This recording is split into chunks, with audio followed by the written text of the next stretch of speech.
Abram, por gentileza, as suas Bíblias em Marcos, capítulo 10. Marcos 10, dos versículos 1 a 16, do 1º ao 16º.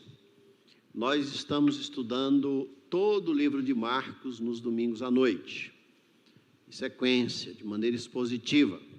De tal forma, então, que hoje nos saiu esse texto e pela manhã nós estudamos a primeira epístola de Pedro.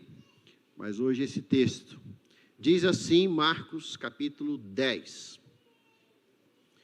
Levantando-se Jesus, foi dali para o território da Judeia, além do Jordão, e outra vez as multidões se reuniram junto a ele, e de novo ele as ensinava segundo o seu costume. E aproximando-se alguns fariseus o experimentaram, perguntando-lhe: é lícito ao marido repudiar sua mulher? Ele lhes respondeu: que vos ordenou Moisés? Tornaram eles: Moisés permitiu lavrar carta de divórcio e repudiar. Mas Jesus lhes disse: por causa da dureza do vosso coração, ele vos deixou escrito esse mandamento. Porém, desde o princípio da criação, Deus os fez homem e mulher. Por isso, deixa o homem a seu pai e mãe e unir-se-á à sua mulher. E com a sua mulher serão os dois uma só carne. De modo que já não são dois, mas uma só carne. Portanto, o que Deus ajuntou, não o separe o homem. Em casa, voltaram os discípulos a interrogá-lo sobre este assunto. E ele lhes disse: quem repudiar sua mulher e casar com outra, comete adultério contra aquela. E se ela repudiar seu marido e casar-se com outro, comete adultério. Só até aqui, oremos um pouco mais. Senhor Deus, nós estamos diante de um texto muito duro, mas se ele está aqui é porque ele é importante para nós. Pedimos que o Senhor nos abençoe e que ninguém que está aqui e que ninguém que nos ouve pela internet deixe de ser alcançado com uma bênção nesta noite. Que na singeleza da ministração o Senhor fale ao nosso coração, em nome de Jesus. Amém. Amém. Queridos irmãos, o Senhor Jesus acabara de falar aos discípulos no capítulo 9. Lembrem-se, os irmãos, da mensagem passada, que Jesus, ele às vezes preferia ficar só com os discípulos. Ele os preparava, ele os treinava para os anos que seguiriam sem a presença física dele. Mas agora ele volta àquilo que é chamado de ministério público. Ele volta a falar às multidões, ele intercalava. Às vezes ele falava só com os discípulos, às vezes falava com a multidão. Agora ele quer falar com a multidão. E novamente ele é interrompido no versículo de número 2. É interessante demais que o núcleo farisaico estava em Jerusalém, mas agora eles saem de Jerusalém, eles andam quilômetros a pé para ir conversar com Jesus na região da Judéia e Galiléia e coisas assim. Eles são insistentes. Jesus diz que eles são capazes de rodear a terra para fazer um discípulo, e tendo achado, faz merecedor do inferno mais do que a eles mesmos. Mas eles são insistentes. Onde Jesus está, eles estão chegando. Mas eles não querem aprender. Observem que o versículo 2 diz que eles queriam experimentar. O fariseu, ele não era tratável. Ele não era aluno. É interessante que na Bíblia a palavra rabi quer dizer mestre, e tem uma forma de falar a palavra que é meu mestre, e os fariseus nunca chamaram Jesus de meu mestre, eles querem experimentar, eles não gostam de Jesus. Eles estão enciumados, eles estão enquartelados, eles estão encurralados, porque aquilo que Jesus fala confronta. Eles não têm vida, eles têm uma religiosidade, mas eles não se importam, eles não querem ouvir. E é interessante como é possível ser religioso sem querer ouvir Jesus. Por exemplo, os saduceus. Os saduceus, eles não criam na ressurreição. E os irmãos já imaginaram algo mais irônico do que isso? Um religioso existencialista. Ele não acredita que exista céu e nem inferno. Ele acredita que depois da morte não tem nada. Como pode ser religioso assim? Como pode uma pessoa ser religiosa se não acredita em nada após a ressurreição? Mas eles eram assim. Eles eram religiosos, mas não amavam Jesus, e eles tinham muitos argumentos e poucos discípulos. É possível até que entre nós há gente assim, gente que gosta do ambiente religioso, gosta da procissão, gosta das pessoas se unindo, mas quando se fala em discipulado, eles têm muita dificuldade. E agora eles chegam para tentar Jesus na questão do divórcio. Eles sabem que Jesus é acompanhado por muitas mulheres, e eles sabem que a palavra dele, dependendo da forma, ele perde esse público, pessoas que até cuidavam dele, mas ele está firme. E aí eles querem trabalhar com eles a questão do divórcio.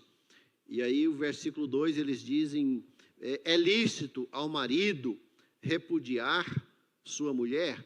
Eles já têm a resposta. Eles não querem aprender, eles querem instigar.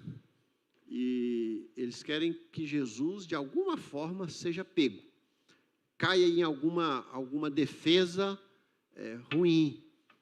Mas Jesus, então, e ninguém pode pegar Jesus de surpresa. Paulo aos Gálatas 6,7 diz: de Deus não se zomba. Ninguém consegue brincar com Deus, ninguém consegue zombar de Deus, ninguém consegue encurralar Deus. Deus aguenta a conversa. Ele diz: vinde, arrazoemos, não é? Jó, por exemplo, quer conversar com Deus. Jó está bastante triste, tudo que aconteceu, então ele marca uma audiência com Deus, e ele vai conversando com Deus, ele vai falando com Deus, tudo aquilo que Deus, que ele acha que Deus talvez tenha errado, e Deus vai aguentando. Deus ouve capítulos inteiros, Deus aguenta, Deus sabe conversar. Ninguém vence Deus numa conversa, ninguém é capaz de colocar Deus de uma maneira que ele não tenha saída, e aqui Jesus, ele tem saída, e ele quer conversar com os discípulos, com a multidão e com os fariseus sobre o divórcio. Mas antes, Jesus quer conversar, sabe o quê? Sobre a beleza do casamento. Gosto demais dessa perspicácia. Os discípulos falaram assim: Jesus, vamos conversar sobre o divórcio? E Jesus diz assim: vamos, mas antes vamos conversar primeiro da beleza do casamento. Não é interessante isso? John Stott, eu aprendi isso com ele.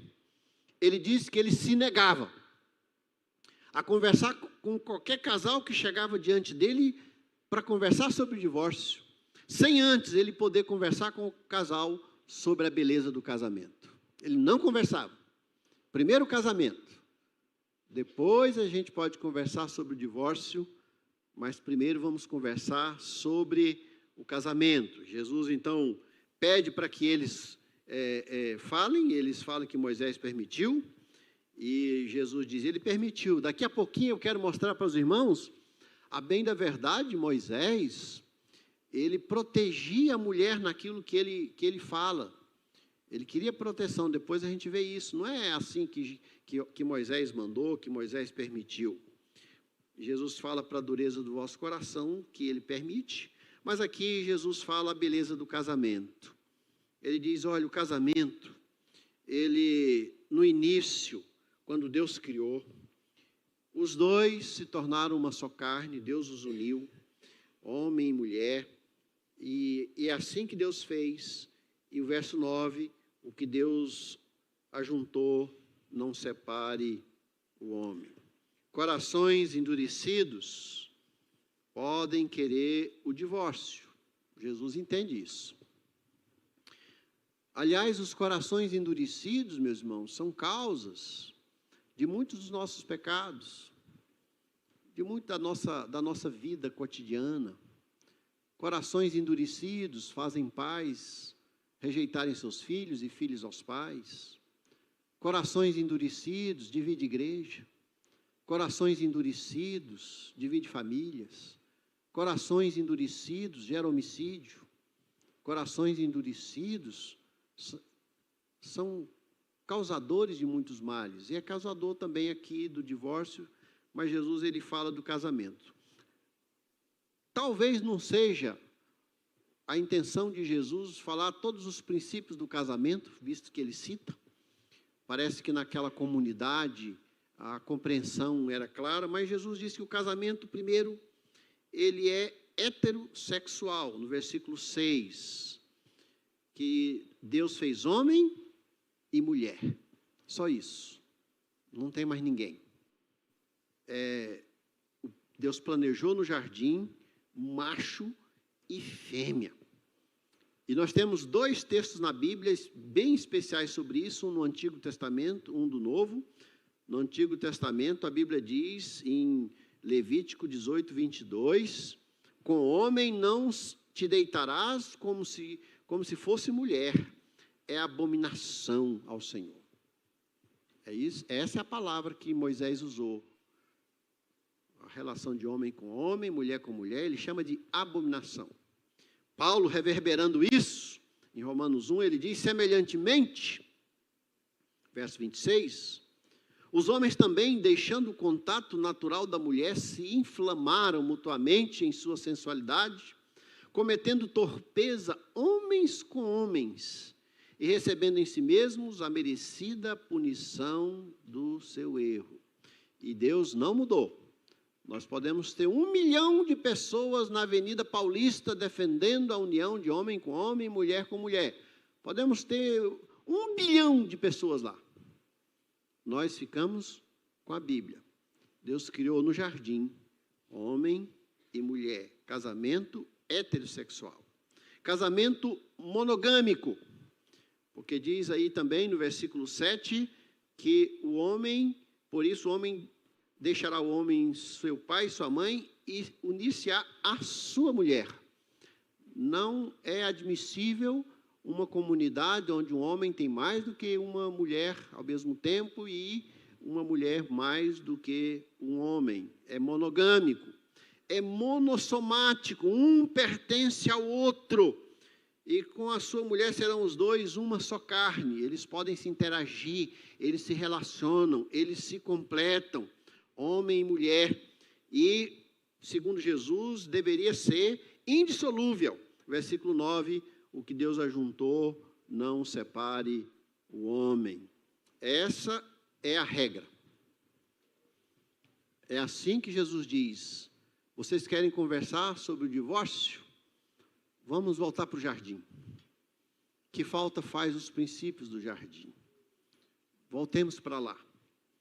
E para a gente não achar que essa relação matrimonial, ela é apenas antes da queda, Jesus repete aqui. Aqui Jesus está falando com gente caída, com gente quebrada, com gente pecaminosa como nós. E essa continua sendo a regra para o casamento. Antes de conversar sobre o divórcio, Jesus diz, conversemos sobre o casamento. Isso é muito importante. Agora Jesus quer conversar sobre o divórcio. E é aquilo que os teólogos chamam de cláusula exceptiva. É quando há uma exceção. O casamento, ele é um mandamento. O divórcio, não.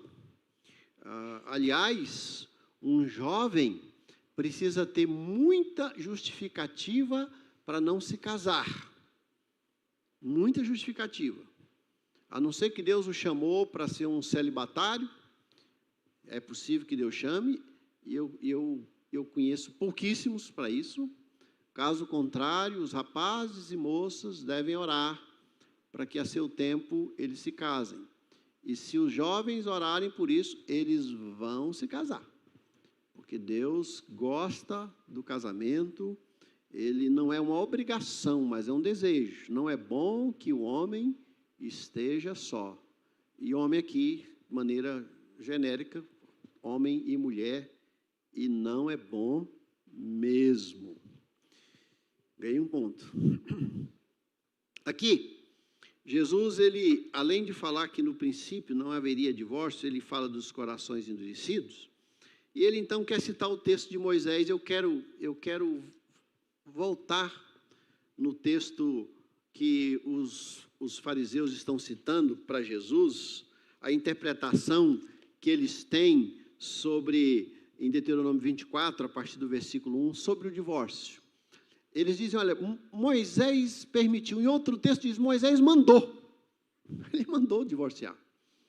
E aí, no texto de Deuteronômio diz assim, se um homem tomar uma mulher e se casar com ela, Deuteronômio 24, 1, e se ela não for agradável aos seus olhos, por ter ele achado coisa indecente nela, e se ele lhe lavrar um termo de divórcio, e lhe der na mão, e a despedir de casa, se ela, saindo da sua casa, for e se casar com outro homem, e se este a aborrecer e lhe lavrar termo de divórcio, e lhe der na mão e a despedir de sua casa, ou se este último homem que a tomou para si por mulher vier a morrer, então seu primeiro marido que a despediu não poderá tornar a desposá-la para que seja sua mulher, depois que foi contaminada, pois é abominação perante o Senhor,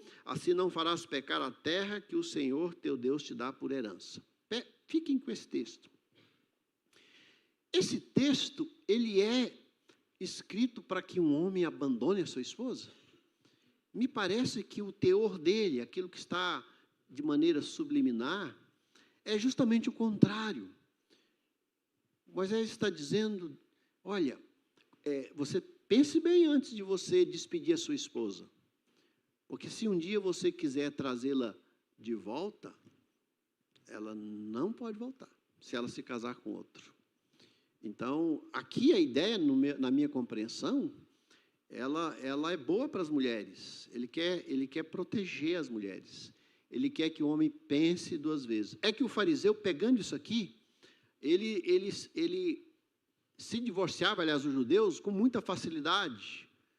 Eu vi que nas tradições, por exemplo, porque queimou a comida, porque gritou muito, porque falou alto, então qualquer coisa era motivo para o divórcio, né? Até as próprias maldades dele eram motivo. Ele não gostava dele mesmo, da situação dele diante das pessoas, e ele então fazia com que a sua esposa parecesse má aos seus olhos, e não era. E olha, meus irmãos, é possível uma pessoa ter bastante argumento para o divórcio. E aqui a ideia é pense duas vezes antes de fazer isso. As crises matrimoniais, elas existem. Você não pode aproveitar da oportunidade aqui para o divórcio, é isso que Jesus está dizendo. As crises existem, o adultério existe, o divórcio existe, mas não é assim que deveria ser. O homem deveria pensar duas vezes antes disso acontecer. É interessante que o casamento, aos olhos de Deus, ele não é um contrato social. A nossa denominação se reuniu algum tempo atrás para discutir como ela aceitaria os seus membros. E se ela aceitaria, na sua membresia, pessoas que fizeram um contrato de casamento. E nós não aceitamos ali naquele concílio, ou naquele simpósio. nós entendemos que é mais do que isso. Tem que haver um comprometimento, é união física, é beleza, é junção de corpos, é algo espiritual. Quando Paulo quis comparar algo com Jesus e a igreja, ele chamou o casamento à tona. Ele diz, é assim que é, Cristo e o seu corpo, Cristo e a igreja é como marido e mulher, para os irmãos entenderem a beleza do casamento. E Malaquias 2,16, Deus odeia o divórcio, sempre odiou, ele não gosta, ele não quer. E mesmo uma pessoa que não ama Cristo, Deus ainda, se está dentro do casamento, mesmo assim não é para se separar. Por exemplo, Paulo, em 1 Coríntios 7, 12 a 13, ele diz assim, se a mulher tem um marido não crente, mas esse consente em ficar com ela, não o abandone.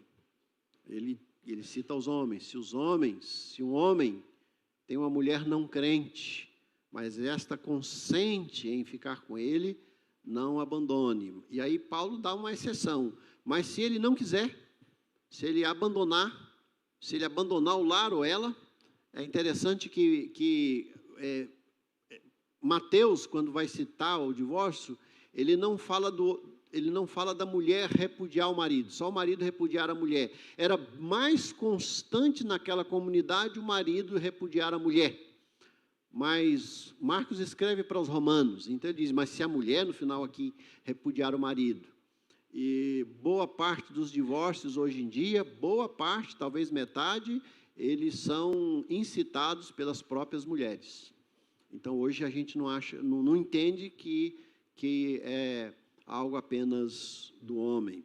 É isso que a Bíblia diz, que maridos e mulheres que têm cônjuges não crentes, eles não têm o pretexto de se divorciarem deles, porque eles não são. Essa não é a regra. Não é crente. Casei com uma pessoa não crente. Ou se converteu nessa condição e o marido não é crente e não quer se converter, abandonar o cônjuge, a Bíblia também não permite. E por fim, depois dessa cláusula exceptiva, aqui entra aquilo que a cláusula exceptiva, a exceção, é na redefinição daquilo que a Bíblia chama de adultério. Jesus, no finalzinho, então, ele diz assim, quem repudiar sua mulher e casar com outra, comete adultério contra aquela. E se ela, aqui fala para as mulheres, repudiar seu marido e casar com outro, comete adultério. Jesus agora, ele elevou, e ele está dizendo que, se um homem abandona uma senhora, uma mulher, a sua esposa, e essa esposa se casa com outro homem, essa esposa cometeu adultério. Vou repetir. Se um homem abandona sua esposa, e essa esposa se casa com outro homem, essa esposa e o outro homem cometeram adultério. E se esse homem que abandonou sua esposa casar com outra, ele também comete adultério. Agora, Marcos não fala, mas Mateus fala daquilo que é exceção. Em Mateus 19:9, Jesus diz assim, eu, porém, vos digo, quem repudiar sua mulher, e aqui tem uma exceção, não sendo por causa de relações sexuais ilícitas, e se casar com outra, comete adultério. E repete o que Marcos fala, e o que se casar com a repudiada também comete adultério. Há uma exceção. Se um dos cônjuges comete o adultério, tem relação sexual fora do casamento, lembrando para todos que sexo na Bíblia é só dentro do casamento. O sexo não pode ser antes do casamento, no namoro. Não pode. Um jovem que não se casou e uma jovem não podem ter relação sexual ilícita. É pecado gravíssimo. Não pode. Dentro do casamento é a única instituição onde o sexo pode. E fora do casamento não pode. Mas aqui abre uma exceção que, se o cônjuge cometeu relação sexual ilícita, o cônjuge que foi vítima daquilo, ele tem não a obrigação, e é muito interessante olhar isso aqui, ele não tem a obrigação de se divorciar, mas ele tem o direito. Os irmãos entenderam? Não é obrigação. Ele, nesses 40 anos de pastorado, quantos casamentos foram restaurados após relação sexual ilícita de um dos cônjuges?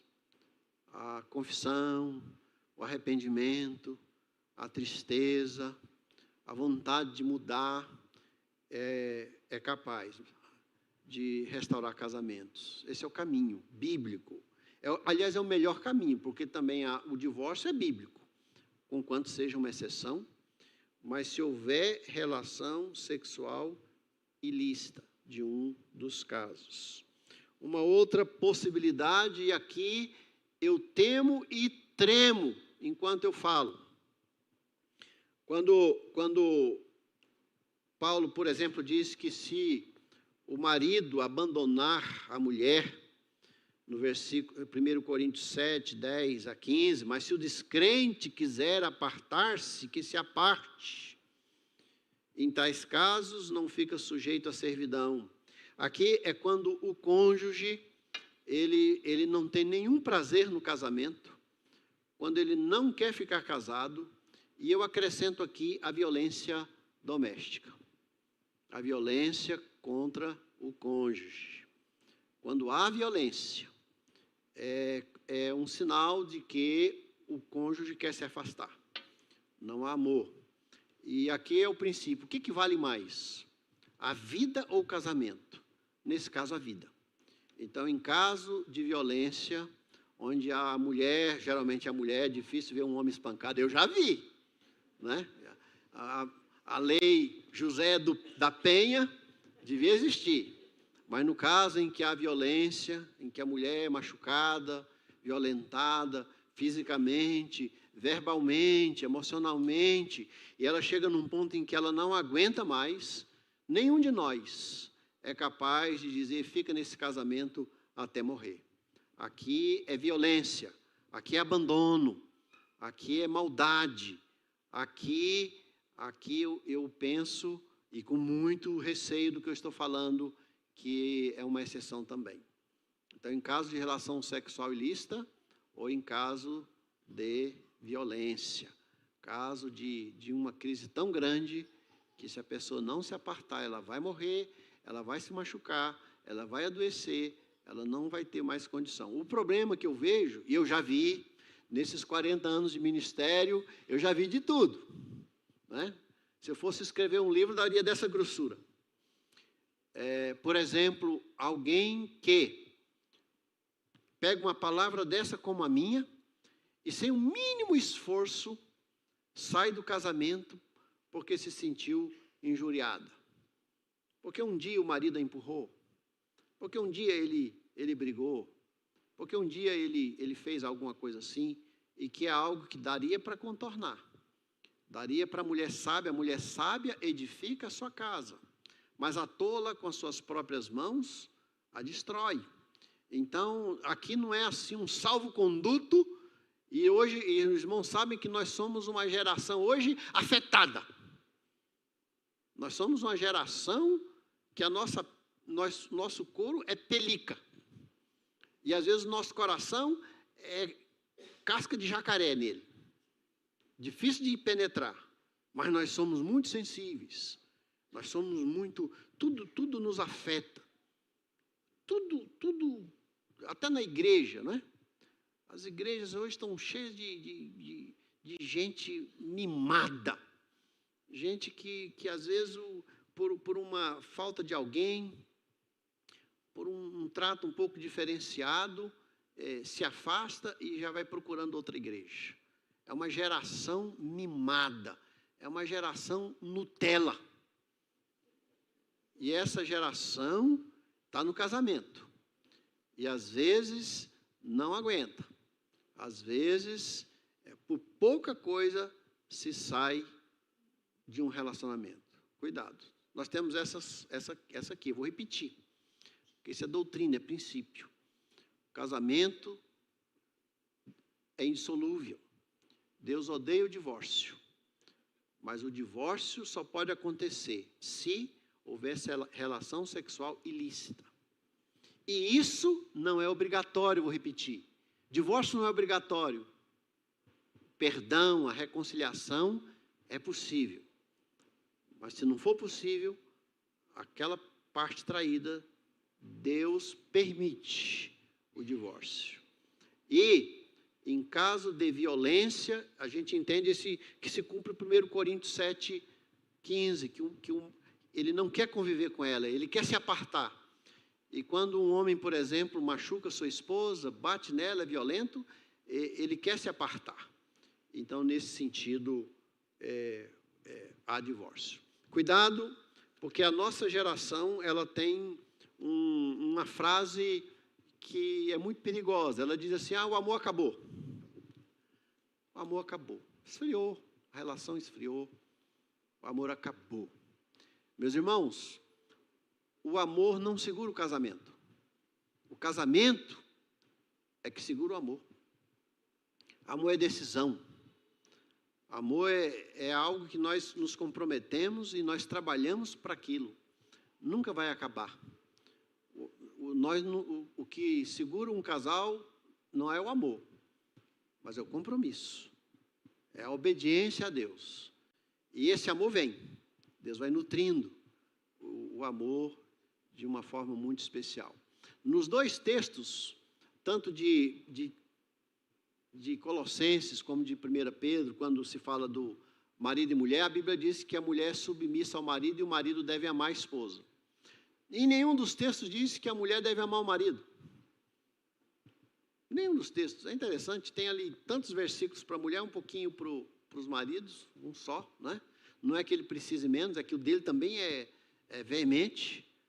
Por que a Bíblia não manda a mulher amar o marido nesses dois textos? Conquanto, por exemplo, quando Paulo fala em Tito, ele diz que as mulheres idosas as mais velhas devem ensinar as mais jovens a amarem suas esposas. Então, é preciso amar. Mas ali não. Porque Paulo e Pedro entendem que a mulher ama, ela responde, ela é responsiva. Uma mulher amada, cuidada, zelada, ela vai amar naturalmente, porque faz parte da natureza dela. Uma vez eu perguntei na igreja, assim, por que a Bíblia não diz para as mulheres amarem? Uma mulher se levantou no meio do culto. Pastor, eu sei a resposta, eu até assustei. Eu falei, lá vem, né? Ela falou assim, pastor, porque nós mulheres somos todo amor, né? Tudo nós. Então, e de fato, ela responde. E aqui tem a cláusula exceptiva. E eu quero terminar dizendo o seguinte. E se uma pessoa saiu do seu relacionamento conjugal sem a exceção? Se uma pessoa saiu do casamento sem que tenha havido adultério ou violência, essa pessoa vai ficar em adultério para sempre. Essa pessoa não tem mais solução. E eu diria assim, divórcio é pecado, mas não é um pecado sem perdão. E a minha orientação, e já aconteceu no ministério, o casal chegou, a minha orientação foi a seguinte, os dois pastores, nós queremos ser membros da igreja. Já estavam frequentando há algum tempo. Na conversa, eu vi que os dois abandonaram os cônjuges, sem que tenha havido relação sexual ilícita dos cônjuges. Pelo contrário, foi deles. E aí eu disse, então, só tem um jeito. Vocês precisam reconhecer que erraram, porque vocês erraram. Vocês precisam entender que vocês pecaram contra Deus. Vocês precisam confessar o pecado um para o outro, pedir perdão, porque um levou o outro ao pecado. Precisam pedir perdão para Deus. E o mais difícil, Mas se vocês não fizerem isso, vocês não terão paz. Cada um vai voltar para o seu cônjuge e pedir perdão. Não é para, vocês não vão se divorciar, porque seria um outro erro, né? Seria um outro erro. Já tem uma família, já começou de novo, não se separe. Mas volte lá e peça perdão. Essa foi a parte mais dura. Mas os dois fizeram. Eles voltaram, confessaram seus pecados, pediram perdão, foram perdoados. Pode até não ser, suponhamos que a pessoa não quisesse oferecer perdão. Não é essa a regra. Se a pessoa não quer oferecer perdão, a sua parte é pedir perdão e voltar para a igreja, e aí pode ser membro da igreja. E se isso aconteceu enquanto vocês são membros da igreja, vocês têm que pedir perdão à própria igreja. E assim eles fizeram, e eles tiveram uma paz que ninguém podia tirar dos seus corações. Dá para resolver assim, com confissão, voltando, confessando, e aí trouxeram para a igreja. Nesses casos, a orientação bíblica é que, nesse caso, a pessoa não pode ocupar cargo de liderança da igreja. Não pode. Paulo diz que em 1 Timóteo 3,2, que aqueles que são diáconos e presbíteros devem ser maridos, esposos de uma só mulher. Não é razoável que eles ocupem cargos na igreja de liderança, se eles, não é que os divorciados não possam. Os divorciados que cometeram relação sexual ilícita ou que saíram do casamento sem que isso acontecesse, que não fizeram isso que eu falei. Algumas igrejas são mais rígidas e não aceitam em nenhuma hipótese.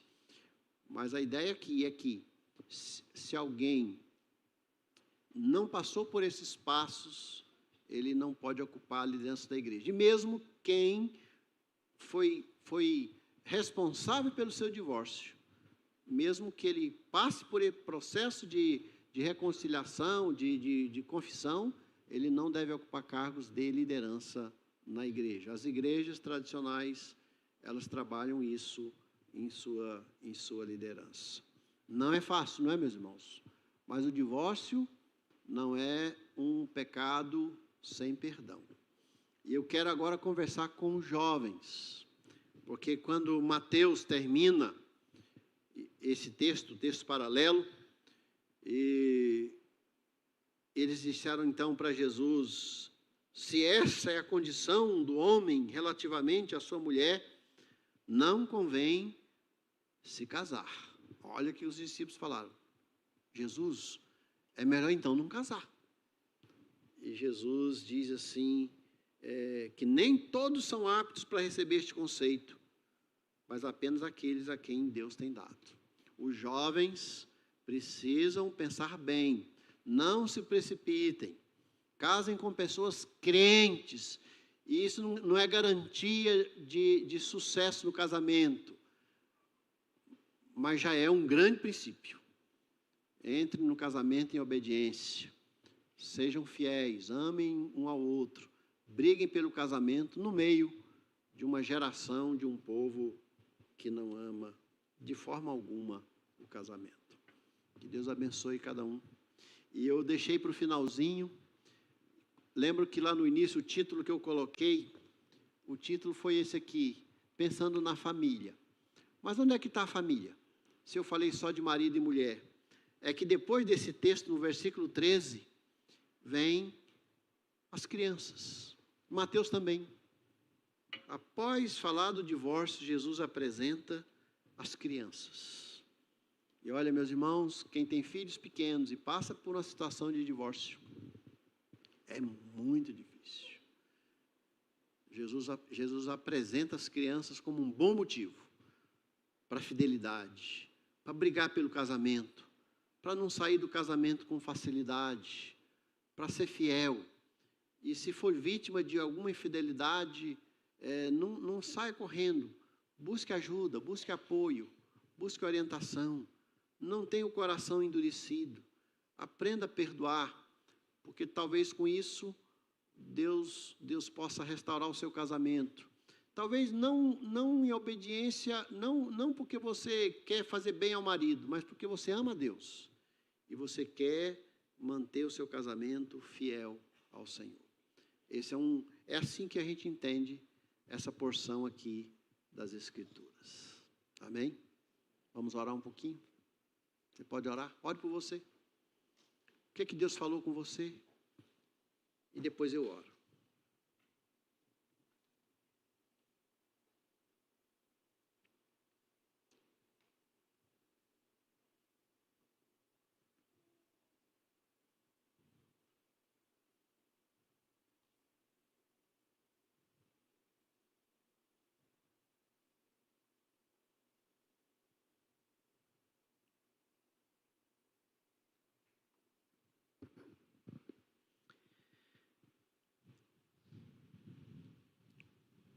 Senhor nosso Deus, louvado seja o teu nome pela tua palavra. Ela é sempre boa. Mesmo sendo muito dura, ela é sempre, ela é bem-vinda. Ela sempre abençoa. Ela sempre edifica. Mesmo repreendendo, ela edifica. Pedimos então que o Senhor nos abençoe os casamentos, as famílias, os lares, todos aqueles que nos ouviram aqui e pela internet. Faze uma obra maravilhosa, derrama graça, e que o teu Espírito Santo continue falando, até que todos nós nos rendamos à tua vontade. Porque é assim que nós oramos, no nome do Senhor Jesus.